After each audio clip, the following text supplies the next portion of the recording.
Existe-t-il une limite quand les jeunes entrent de plus en plus tôt dans l'univers virtuel et ses dérivés? D'ailleurs, ils savent tout faire en même temps, tuer les méchants et répondre au téléphone.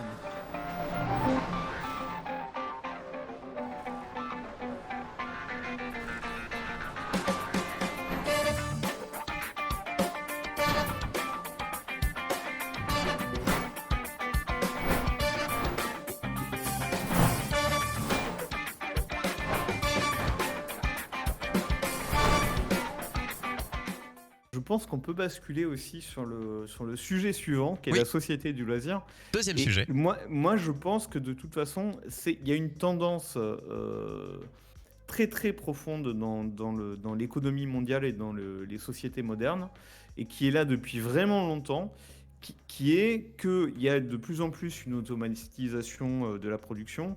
Il y a le fait qu'on a tellement et tellement de moyens de démultiplier notre travail que, en fait, Mm. en réalité, cette valeur qui est créée, elle est très largement supérieure aujourd'hui qu'à une époque. Et pourtant, on travaille toujours 8 heures par jour, Oui, de la même manière que des on choses qui ont travaillait 8.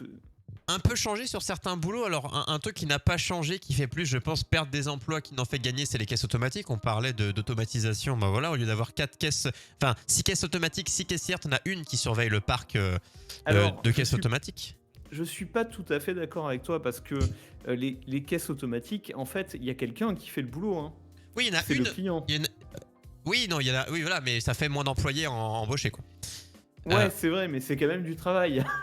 C'est- C'est-à-dire, et c'est l'argument, hein, c'est que oui, on peut avoir l'impression que c'est les machines qui font tout, mais en fait, toi, tu produis de la valeur, ne serait-ce qu'en scannant toi-même ta propre bouffe. En non, fait, voilà, c'est de non. la valeur que tu produis Ce que parce que je veux. si tu le faisais pas, il y aurait quelqu'un qui serait payé pour le faire. Oui, voilà, mais c'est parce qu'on l'utilise. C'est parce que du coup, on a décidé de le faire. Voilà, mais se dire, voilà, des fois, t'as toujours les deux écarts de, on automatise. Du coup, par exemple, au lieu d'avoir des gens qui à la main, en mode usine, font le boulot, c'est une machine qui le fait. Du coup, bah, ça fait tous ces boulots-là qu'il n'y a plus. En contrepartie de boulots plus techniques, d'ingénieurs, de réparation de machines, de techniques. Mais ça fait quand même, tu vois, au lieu d'avoir 50 mecs à la chaîne, t'auras 2 ingénieurs. Donc forcément, Oui, tout à fait, mais même dans ces boulots-là d'ingénieur, et je peux te le dire, moi qui suis architecte, on produit de façon plus efficace et on produit pas 2 fois plus vite, mais pas loin, de 2 fois plus vite qu'il y a 50 ans, quoi. oui, avec des choses. C'est-à-dire qu'aujourd'hui, on travaille sur ordinateur. À l'époque, on tirait des traits avec de Je l'encre pense de que Chine. certains métiers, voilà, après ça dépend si on se cale sur la réduction d'emplois, mais voilà, il y a certains métiers, certaines évolutions technologiques qui n'ont pas réduit des emplois, qui en ont même créé, mais il y en a d'autres où l'évolution technologique a fait perdre a fait perdre des emplois non diplômés au profit d'emplois diplômés, sauf que les gens qui ont perdu leur emploi non diplômé, eh ben ils vont pas le retrouver en passant un bac plus 5. Donc ces personnes-là, c'est une vraie perte pour ces personnes-là, évidemment. Mais Ouais, mais vers un alors, avenir il y a, meilleur pour des gens diplômés. il y a ce côté où on est désindustrialisé. En fait, c'est ça qui nous est arrivé, hein. Oui. Il y a une époque où les mines, les mines et tout ce travail Et industriel, à du Saint-Etienne, ça métal, s'écroule, hein. des fonderies et tout, c'était vraiment les fondations de notre économie. Mais en fait, plus du tout. Et même, Mais heureusement, même vu la qualité du métier qui était dur, du coup, heureusement que ces métiers disparaissent. Mais quand c'est la période où ça disparaît, c'est dur pour les gens en place, c'est sûr. Mais pour l'avenir d'une population où maintenant, il est plus sain de dire à ton enfant, fais un bac plus je sais plus combien, deviens ingénieur et pose ta vie si tu arrives à l'être, plutôt que va bosser à la mine. Évidemment, quoi. À un instant T, c'est un drame, tu fais perdre des emplois. Mais si tu regardes plus loin, c'est une amélioration de la qualité de vie par rapport à il y a des années. Si on mais parle tu de sais, ça, hein. la vérité, c'est que des mines, il y en a toujours. Oui, mais il n'y a pas le Alors, mec. Oui, il y a elles des sont dans notre sur le pays. monde. Oui, dans le monde, il y en a toujours qui descendent. Des fois, on a des actus internationaux. Bah, si vous regardez un peu l'actu internationale, telle mine s'est effondrée, des machins. En fait, nous avions une grande partie. C'était c'était même pas le côté pauvre, c'était le côté monsieur, madame, tout le monde. Sauf que madame, monsieur, madame, tout le monde sont passés au-dessus de certaines personnes dans d'autres pays. En termes de qualité de vie, c'est que même nous qui vivons mal avec nos SMIC, il y en a avec notre SMIC, mais ils sont les milliardaires de C'est leur ça. pays. Mais alors, même dans ces pays où, par exemple, on fait faire nos baskets, tu sais, le gamin qui fait tes baskets Nike, Ouais. ou ces pays où on va dans des mines avec des produits chimiques un peu dangereux, etc. En fait, même dans ces pays-là, la société du loisir, elle est là, hein, et elle arrive. Par exemple, en Chine, en fait, il y a un appétit pour le loisir qui est énorme. Mais pas pour pas pour une certaine catégorie de la population, malheureusement, hein. Alors, pas pour toute la population, c'est vrai. Mais voilà, pour la Mais classe moyenne chinoise. ouais, mais il reste que je pense que si tu prends le pourcentage mondial de population qui a accès au loisir, aujourd'hui, ça doit être énormément plus en pourcentage, hein, qu'à une époque. À une époque, tout le monde était bossé comme des tarés au Bah, fond de la mine, etc. là, C'était la majorité des gens. même la génération. En fait, c'est pas si vieux parce que si j'imagine la génération. Après, il y a toujours la. Tu Ou vois. agriculteurs, d'ailleurs, à bosser 12 heures par jour. Ouais, bon, dans certains métiers, c'est toujours plus ou moins le cas, bien que bah, la technologie aide, mais bon, c'est toujours des métiers très très très durs. Alors, sais-tu que les vaches peuvent se traire toutes seules Ouais, aujourd'hui? je sais, hein, il y a des systèmes où elles vont même d'elles-mêmes, elles savent qu'il faut aller à telle machine et c'est la machine qui se branche tout J'ai seul. Ouais, vu ouais. ça l'autre jour Ma femme, dans elle une connaît, ferme elle a des amis qui ont ça. normale. Et c'est fou hein, maintenant, c'est la technologie qui avance. Après, ça dépend si tu es, si tu t'occupes si tu es une ferme laitière, si tu fais l'élevage pour après qui s'emmène à l'abattoir, si c'est des cultures, c'est pas évidemment les mêmes galères. Je pense grosse galère quand c'est. Après, je dis une galère pour tout quand c'est des animaux, les maladies c'est Non, mais dramatique et il les n'empêche que plantations c'est c'est c'est le temps un quoi. vrai exemple, quoi. Par exemple, un agriculteur, à une époque, sur une exploitation agricole de, je sais pas, 30 hectares, il y avait 10 personnes. Aujourd'hui, sur une exploitation de 300 hectares, il y a 2 personnes. Ouais, il y a de moins en moins. Mais après, il y a de moins en moins de monde à vouloir faire ce métier. Il y en a encore hein, pas mal hein, dans les centres de formation, les lycées agricoles ou autres. Il y en a beaucoup et Ouais, je trouve ça revient un ça peu, cool. ça revient un peu, mais parce que le métier a évolué aussi. Oui, ça fait plus envie. Et il y a beaucoup de. Ayant fait fait des interviews du coup de jeunes dans ce genre d'établissement, beaucoup de techniciens, beaucoup de. Il y a de nouveaux métiers qui se sont créés, on en parlait, hein, de nouveaux métiers. Et je pense que dans l'agriculture, ça a fait un grand bien. Parce que quand tu penses à l'agriculture, tu pensais avoir les pieds dans la boue et en avant, quoi. Non, là maintenant, vraiment, il y a des gens qui s'occupent des machines, des tracteurs qui sont. Les tracteurs qui se pilotent par GPS. Enfin, maintenant, il y a des. Il y a des folies où le mec n'est même plus dans le tracteur. Il est de son côté, il fait son truc. Le tracteur s'autoconduit et passe C'est ça. et retourne la terre et tout Voilà, seul, ouais. tu prends des trucs au lieu de faire des mesures, Ou sème. un géomètre ou autre, tu sors un drone et en avant, paf, c'est bon, t'as ton truc. Donc, t'as beaucoup de choses qui ont simplifié la vie. Mais on n'est pas encore, voilà, là quand on parle la société du loisir, je vous avais dit en début d'émission, c'était l'équivalent, je l'ai vu, je l'avais jamais vu, je l'ai vu il y a pas longtemps, c'était Wall-E. Et De Wall-E, ouais. c'était vraiment, donc quand tu vois les terriens, les humains, dans leur vaisseau en mode pur loisir, tu les vois tous gros parce que bah ils ne font plus le moindre geste, c'est 100% divertissant. Et je pense que là on est dans le divertissement à l'extrême qui n'en est même plus un. Parce que le but du divertissement, c'est de te divertir. Et quand tu vois les personnes dans le film, elles ne sont même pas diverties. Ça devient d'une banalité. Et le fait, alors bon, allez, je vous spoil, le film est sorti il y a longtemps, mais le fait de savoir qu'ils vont revenir sur Terre à une vie entre guillemets normale, c'est ça qui redevient leur divertissement. Leur ah, c'est cool. Donc comme quoi, trop de divertissement tue le divertissement. J'ai toujours l'équivalent, je donne toujours que quand t'es tout le temps en vacances, bah tu kiffes tes vacances quand tu as un à côté. Comme ça, tu les attends. Parce que si tu y es tout le temps, après, si tu es tout le temps rendu à partir dans tous les pays, machin, oui, c'est un kiff. Mais moi, par exemple, ça pouvait m'arriver que les grandes vacances d'été, bah, au bout d'un moment, donc 2 mois, hein, quand tu es à l'école, ça fasse long. Ouais, c'est vrai. Et c'est pour ça que je te dis, et je te disais quand on parlait du sujet précédent, ou dans le lancement, je sais plus, que pour moi, dans la société du loisir, le travail a sa place en fait. Et je pense que indispensable. tu peux toujours travailler, mais l'idée c'est que tu travailles moins déjà, parce que t'as pas besoin de travailler autant.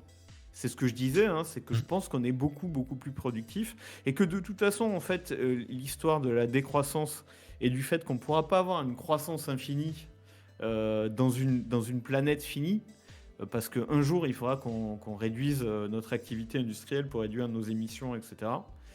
En fait, je pense que tu peux travailler un peu pour te garder En lien avec ce le revenu contact, universel. et pour être actif et pour faire un truc qui t'intéresse. Parce que du coup, ce serait un métier potentiellement qui t'intéresserait Oui, plus. et on arrive justement à ça. Il y a de plus en plus, on est dans cette génération des métiers passion. Oui, On tout a à de fait. plus en plus. Alors avec l'arrivée de, ça fait beaucoup parler avec YouTube, Twitch, machin, parce que là, enfin, en tout cas nous c'est des domaines qu'on connaît. Donc là, clairement, bien que c'est des gens qui font du vrai travail, il y a vraiment du vrai boulot, du vrai stress. Ça reste une entreprise, mais ils le diront eux-mêmes, ils n'échangeront ça contre rien au monde. Et ces boulots passion, on est de plus en plus à arriver à ça. On parle toujours de travail, mais tout le monde dit je veux. Le confinement a aidé plein de gens à lancer leur petite entreprise. Très bien, moi c'est arrêté, c'est inverse. Mais voilà, à se lancer dans quelque chose qui plaît. On va redonner l'exemple d'un bon ami à nous qui vient une fois par mois, Woody, qui a arrêté, il l'a dit, voilà, il va arrêter du coup son activité qui, en tout cas financièrement, se passait très bien. Voilà, C'était un boulot d'informaticien qui payait voilà, bien. qui entre voilà. guillemets lui plaisait. Enfin, il s'y connaissait dans son métier, il était payé comme il se devait, voire peut-être pas assez parce que je ne connais pas toutes ses compétences, mais en tout cas ça lui suffisait, je pense, pour vivre avec lui et sa famille. Mais arrive à un moment donné où ben c'est plus forcément avec la vie actuelle, même si on aime des fois le métier qu'on fait, l'environnement dans lequel on le fait. Moi j'ai connu ça, d'aimer mon métier, mais l'environnement ne me plaisait pas à une période, donc décide donc de devenir luthier, donc fabriquer des instruments à cordes. On vous le redit, là, quand il viendra par les podcasts, Woody, on refera juste un petit aparté là-dessus pour savoir où est-ce que ça avance, sa petite formation. Mais voilà, se dire, on a fait tant d'années, contrairement à nos grands-parents ou autres qui restaient 50 ans, 60 ans de leur vie dans le même métier, pas forcément intéressant, généralement, c'est des métiers d'usine ou pas forcément, mais voilà, rester cantonné à la même chose. Maintenant, on est des générations qui bougent beaucoup, qui même quand ça nous plaît, tu vois, là, je pense quand Woody a commencé, il kiffait. Informatique, tu sors de boulot, tu sors des études et en avant, mais c'est pas des boulots contraignants physiquement, mais pourtant, on s'en lasse. Et il me semble aussi avoir lu que les recruteurs, ils commençaient à baliser un peu parce qu'ils ont un problème avec les millennials qui sont pas prêts à tout accepter. Oui. Tu vois, il y a cette tendance aussi des À pouvoir jeunes se qui- barrer sans... Exactement, à pouvoir dire non, non, mais de toute façon, moi, c'est sans moi, au revoir. C'est ça. Et mais c'est bien, tant mieux, parce que les gens, voilà, ont plus connu des générations qui se laissaient un peu faire parce qu'il fallait nourrir la famille, parce que c'était aussi des générations qui avaient des enfants beaucoup plus jeunes que... Donc du coup, bah, t'as la famille qui était là très très vite, une famille plus ou Et oui, moins c'est nombreuse. ça, t'avais Donc pas tu vraiment pouvais le pas choix, te en fait, dire, hein. oh non, et t'avais beaucoup moins d'aide aussi. T'avais beaucoup moins de possibilités. Aujourd'hui, il y a beaucoup d'aide, voilà, sans parler du revenu universel du premier sujet, mais il y a beaucoup de choses qui te... Alors la vie est plus chère, mais t'as beaucoup de choses qui te safeisent au cas où et qui te laissent beaucoup plus une marge de manœuvre qu'à une époque. Et est-ce que c'est vers ça qu'on tend? Et tu sais, t'en parlais, il y a plusieurs logiques. Par exemple, aux États-Unis, tu peux démissionner du jour au lendemain et tu vas retrouver un autre boulot. Il y avait, il me semble, c'est Macron avait promis ça, d'indemniser les chômeurs enfin, d'indemniser les gens qui démissionnent. Il avait proposé ça, sauf qu'en fait, dans l'application, ce n'est valable que si tu as un projet de reconversion, que tu démontres que tu fais une formation, que tu as tout un plan, Après, etc. Enfin, il y a 400... t'as la rupture conventionnelle. Moi, c'est quelque chose que j'ai fait hein, pour... Ouais, mais il faut qu'il l'accepte. Voilà, mais de toute façon, techniquement, quand tu pars, c'est rupture conventionnelle ou faute. Ça arrive souvent et en général, faute, bah, tu peux aller... grave, ouais. Voilà, faute, tu peux aller au prud'homme, mais en général, tu Non, prends ça pas- peut être des missions. Ils peuvent te dire, bah, nous, on te propose pas de rupture conventionnelle. Si tu veux partir, il faut que tu démissionnes. Après, voilà, en tant que salarié, vous pouvez toujours trouver moyen de vous en sortir. Moi, ça a été rupture conventionnelle tranquille. Enfin, tranquille. Pas si tranquille que ça, mais bon, je vous détaillerai pas. Mais oui, il y a des possibilités et la proposition était que même sans ces possibilités existantes, soit quand même le cas, mais évidemment, comme toujours, il y a 50 cases à cocher. Ça a été comme Cyberpunk. Mais oui, il tournera. Mais par contre, il faut que vous ayez un PC de la NASA. Oui, mais c'était pas écrit. Oui, mais on vous l'a dit qu'il tournera quand même. Non, mais ce que je veux dire, c'est que en théorie, dans une société du loisir, vraiment, une société du loisir centrée sur le loisir, ton boulot, c'est pas le centre de la vie. Et Ce qui est le cas en actuellement gros, encore, ouais, c'est ça. On est Ce qui encore est dans le aujourd'hui le boulot. cas, en fait. Tu passes beaucoup d'heures au boulot, ta vie est centrée autour de ton boulot, sauf cas exceptionnel.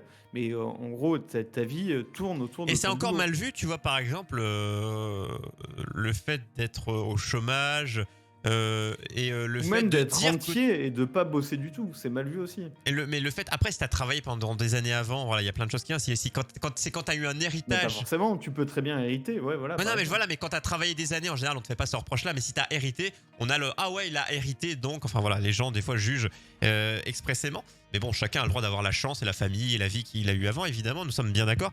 Mais il y a tout ce côté jugement de. Si on prend les générations d'avant, on pensait au travail et tu pensais loisir, c'était mal vu.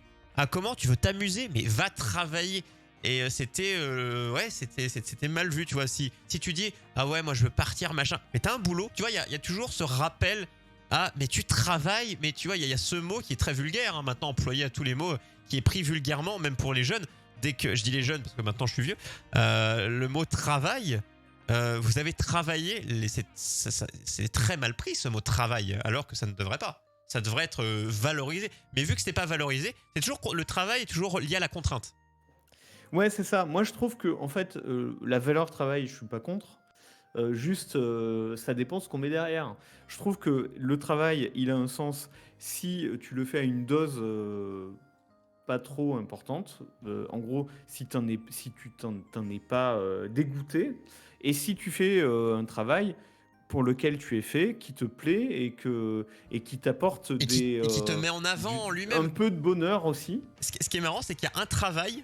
Après, il n'y a pas un boulot dans le domaine que je vais donner. Il y a 50 000 boulots, mais c'est souvent un domaine qui fait rêver et qui pourtant, dans les grosses boîtes, développeurs de jeux vidéo, je trouve que c'est le meilleur boulot. Enfin, c'est un des meilleurs exemples qui est un peu de notre génération, qui est plutôt récent comme travail, qui est développeur de jeux. Mais t'as 50 000 jeunes qui voulaient créer un jeu, quoi.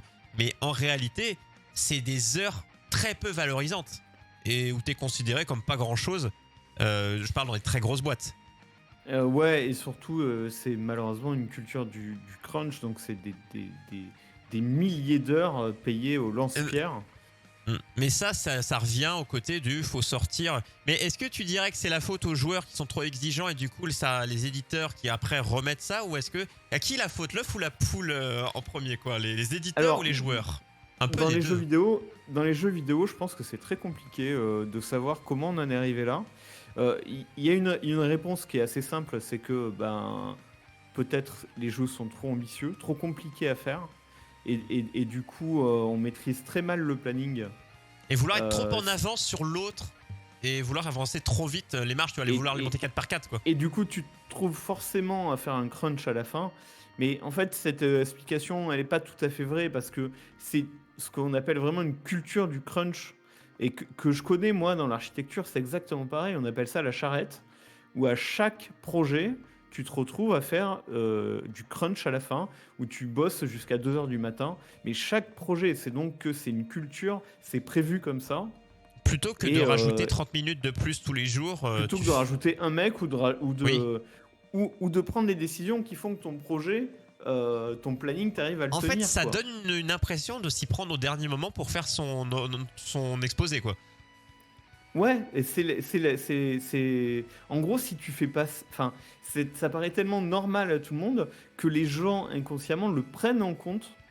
Ils prennent en Mais compte pour moi, le dans le fait milieu du jeu vidéo, qu'à la fin, tu vas accumuler des milliers d'heures. c'est quelque chose qui devient. Enfin, je veux dire, ça, par contre, je pense que dans des domaines d'autres professions, dont le tien, tu me dis que c'est rentré dans les mœurs pour les gens, même tes collègues, pour eux, il n'y a pas de problème. Mais pour moi, dans le monde du jeu vidéo, ça crée un vrai souci. Il y a de plus en plus de développeurs qui mettent le haut là pour râler, tu vois. Moi, je pense que c'est quelque chose qui va venir et qui, je pense, n'existera plus. Pas tout de suite, hein, mais. Oui, oui. Et alors, ça fait branleur, évidemment, mais moi, j'espère aussi. J'espère complètement. Et qu'ils vont se syndiquer, par exemple.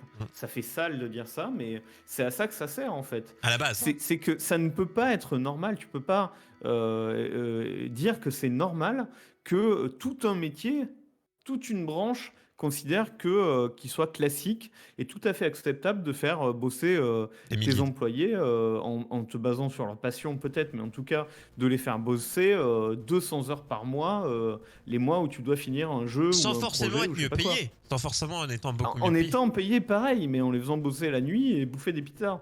Parce que si on me dit, ok, au lieu d'être payé 1500 euros ce mois-ci, tu vas gagner 4000. Ah bon, bah tu vas accepter de le faire un mois. Moi, Ah oui, non, ça bien sûr, c'est pas ça, évidemment. évidemment que c'est pas ça, parce que sur ce principe, faire beaucoup d'heures mais en étant mieux payé, ça, bah, et en laissant le choix, ce serait de dire, il va y avoir beaucoup d'heures, ceux qui acceptent seront mieux payés, les autres, bah, vous rentrez chez vous. Ça, il y Oui, aurait aucun à la problème. limite, oui. Mais À la limite, oui. évidemment, Ah ouais, il y aurait aucun problème si il y on en aurait se moins. replace dans le débat de la société du loisir. En fait, ça reste une drôle de valeur. En fait, la valeur travail, là, elle est poussée tellement à bout que ça devient ridicule. Si tu te trouves dans une société, oui, certes, tu payes les gens beaucoup plus cher, mais ils travaillent tout le temps, toute leur vie, toute la journée et tous les jours de la Ouais. semaine. Mais après, ce C'est serait aux gens absurde, de en même. fait. Je pense que là, tu vois, là actuellement, on ne laisse pas le choix aux gens. Ils n'ont pas le choix de travailler beaucoup. Mais est-ce que si on arrive à un moment où tu laisses le choix aux gens de travailler beaucoup, tu vois, là, on a pas trop le choix parce qu'il faut rentrer des sous, mais à partir du moment où tu as assez de sous, et je veux dire, si c'est juste un choix d'avoir un peu plus, mais ce n'est pas une obligation. Actuellement, c'est un peu une obligation de faire des heures sup parce que tu as besoin de rentrer des Ouais. sous, quoi.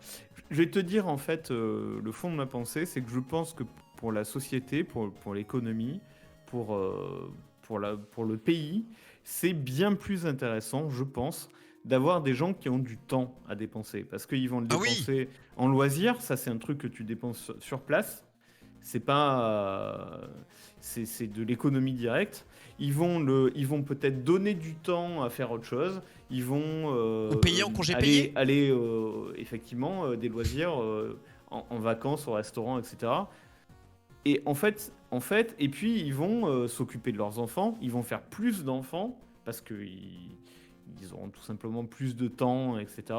Et je pense vraiment qu'une société où il y a moins, où les gens travaillent moins comme des cons, en fait, pour le pays, c'est quelque part rentable, c'est intéressant. Et la solution, parce qu'on parlait évidemment, c'est très lié à notre premier sujet, le revenu universel, mais si on exclut le revenu universel, parce que c'est quasiment pas acquis que ça existera, hein, ça se trouve pas du tout, ou peut-être une forme tellement différente que ça n'aura pas les apports qu'on espérait, mais pour avoir cette société, bah, c'est obligé que tu travailles moins mais tu es mieux payé, ou en tout cas, Oui. la vie doit être moins chère, ou même pas que la vie, parce qu'en soi, quand je parle de la vie moins chère, je pense aux produits essentiels. Mais je veux dire, tes vacances, c'est pas un produit essentiel. Du coup, c'est pas les agences qui vont baisser leur prix. Et si tu gagnes, certes, si ton loyer coûte 100 euros, si tes patates coûtent 1 centime, machin, mais si tu veux partir un voyage à 4000 euros, tu pourras toujours pas le faire. Donc en soi, il faut que si tu bosses moins, bah, c'est bosser moins en étant mieux payé. Avec une revalorisation vraiment du travail, j'ai l'impression d'en faire Tout à des fait, avancées politiques. et moi je pense que c'est possible parce que c'est ce que je te disais, c'est-à-dire qu'on travaille quasiment toujours autant qu'il y a 50 ans, mais en fait on crée beaucoup plus de valeur quand Ouais, on on a travaille. augmenté. Avant, l'entreprise générait 50 000, maintenant elle génère 300 000. Du coup, il y a beaucoup plus de valeur apportée, mais en même temps, je trouve que c'est une escalade de tout. L'entreprise, Oui, elle va c'est une escalade des grossir. prix, c'est le problème, tout à fait. Ouais. Ça ne s'arrête jamais. Il y a vraiment qu'une petite entreprise qui pourrait se dire, parce qu'en fait, dans notre monde, enfin, en France, parce qu'après le reste des pays, je ne sais pas, mais soit faut être très très haut, soit très très bas. L'entre-deux, c'est-à-dire la personne moyenne, c'est la personne qui vit le moins bien. Des fois, c'est en haut ou en bas, Ouais. mais Mais, l'entre-deux, mais globalement, je pense que cette fuite en avant de production pour la production, quoi, pour le ouais. plaisir de travailler, au bout d'un moment, c'est ce que je te disais. Je pense que pour le pays, c'est pas forcément l'alpha et l'oméga. C'est pas le truc. Il n'y a pas de raison en fait forcément d'aller forcément Mm. vers le plein emploi. Peut-être, c'est-à-dire que tout le monde ait un boulot, un tout petit peu de boulot, mais pas que tout le monde travaille 12 heures par jour. Hein. Ça n'a aucun sens. Ouais. Et il y a toute la question de est-ce que vraiment on a besoin de produire autant est-ce que en fait, pour ralentir un peu et avoir une planète propre et qui est préservée pour nos enfants, on ferait pas mieux de se tourner vers un modèle où on arrête de produire comme des débiles? Est-ce qu'il y a besoin d'autant de PS5? Maintenant que j'ai la mienne, vous pouvez arrêter les productions. Globalement, ça ne sert plus à rien. Quel enfoiré. Globalement, il n'y a plus besoin. Allez-y, ralentissez la production. Mais voilà, mais de toute façon, à partir du moment où tu vis même pas dans une société, enfin si, la société c'est le monde, qui est, voilà, on dit toujours le mot capitaliste qui fait peur. Ah, le démon capitaliste. Mais c'est le cas, et pour moi, on ne fera jamais marche arrière par rapport à ça. Et je pense que cette société du loisir est liée au monde où les plus gros qui dirigent ce monde, ça paraît quoi dire, mais c'est vrai. C'est ceux qui ont le plus d'argent qui le dirigent parce que c'est eux qui maîtrisent une partie des emplois, une partie des productions, des loisirs, ils ont plein de choses.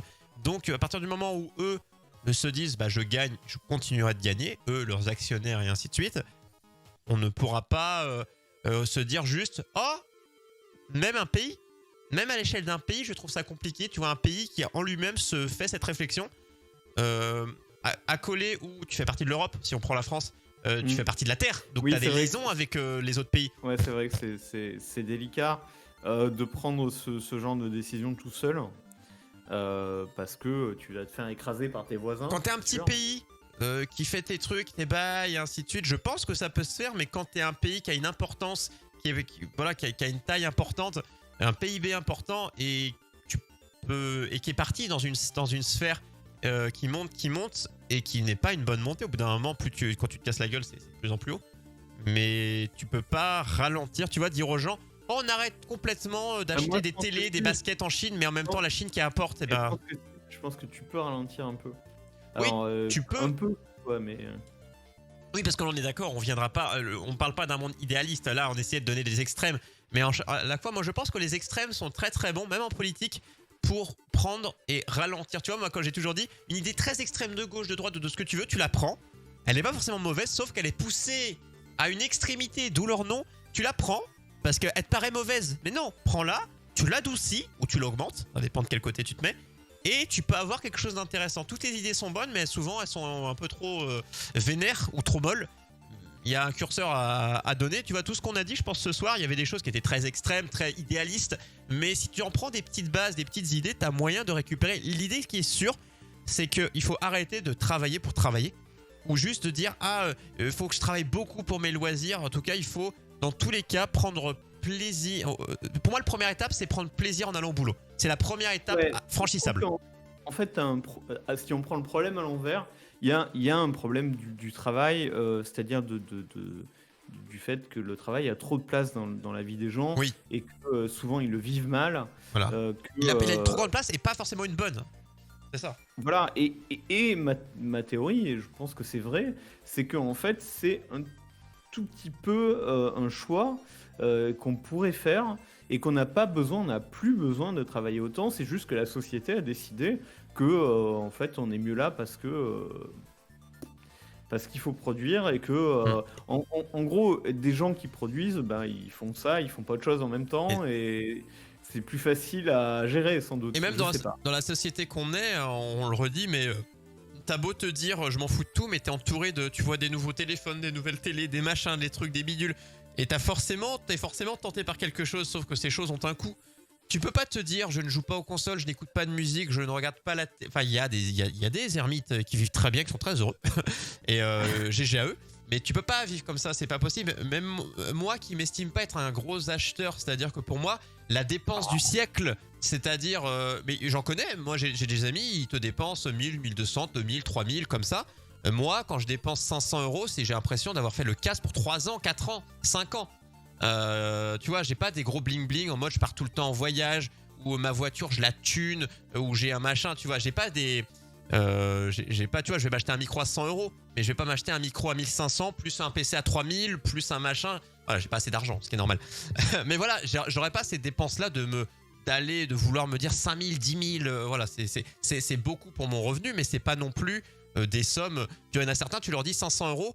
Par exemple, moi je vais voir l'entreprise mon père, 500 €, c'est quoi ?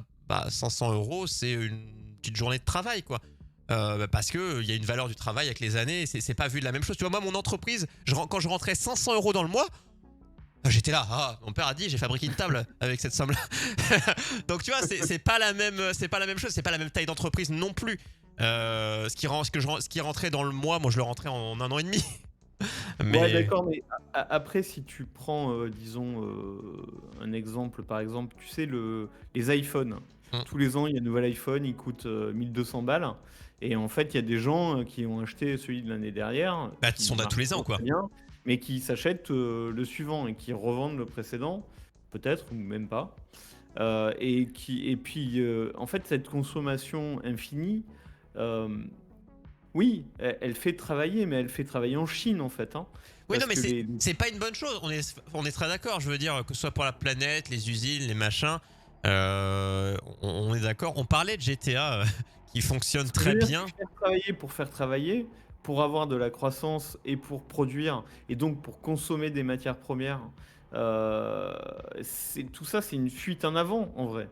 Oui, de toute façon, oui, c'est ça. C'est t'as l'impression que ton pays est productif parce qu'il génère de l'argent, il génère des choses, mais finalement, Euh, en fait, on est dans le cercle vicieux du c'est ce qu'il faut pour notre vie actuelle, mais est-ce que notre façon de voir la vie actuellement, c'est déjà pas sur la. En fait, c'est pour continuer la route, t'as pris deux chemins, t'as pris le chemin de gauche, c'était pas forcément, c'est pas le meilleur, c'est loin d'être le meilleur, le droit était mieux, mais maintenant que t'es à gauche, ben pour continuer, faut rouler vite. Et rouler vite, c'est pas forcément une bonne solution pour rester en vie. Donc maintenant Et qu'on on est va sur pas cette changer du branche. jour au lendemain, certainement, parce que c'est un énorme paquebot qu'il faut arriver à faire changer les gens autour de toi, les autres pays, etc. C'est aussi, ça, et hein. pour moi, on est clairement. Et moi, j'en connais plein, même sans parler à l'échelle d'un pays. Moi, des gens qui, non, moi, je consomme, j'achète plein, je travaille, ça me convient très bien et j'ai pas de problème avec ça. Et je surconsomme, j'achète 15 paires de chaussures par semaine, enfin, par mois, machin, et ça me convient très bien.